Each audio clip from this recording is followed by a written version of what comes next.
Pagmarangan, Bi, Aliyah. Sarap ng kain mo dyan, Bi, ah. Uy. Aliyah. Oo. Sabagay, siguro kaya na dahil may ngipin na rin naman siya eh. Patingin nga, natunaw ba? Be, patingin ang kinakain mo, Be. Ala, Lex, malaki yung nasa bunganga niya. Baka natutunaw ba yan? Busy, oh. Ang bibi namin. Busy kumain ng ano. Ano ba tawag dyan sa kinakain niya na yan?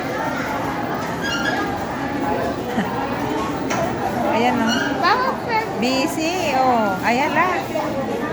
Tingnan mo nga sa loob ng bunganga niya. Tutunaw ba yun?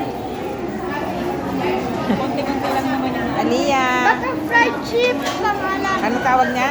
Butterfly chips. Busy, oh. Nangalahati na. Butterfly chips. Ah, Fried chips. fried chip.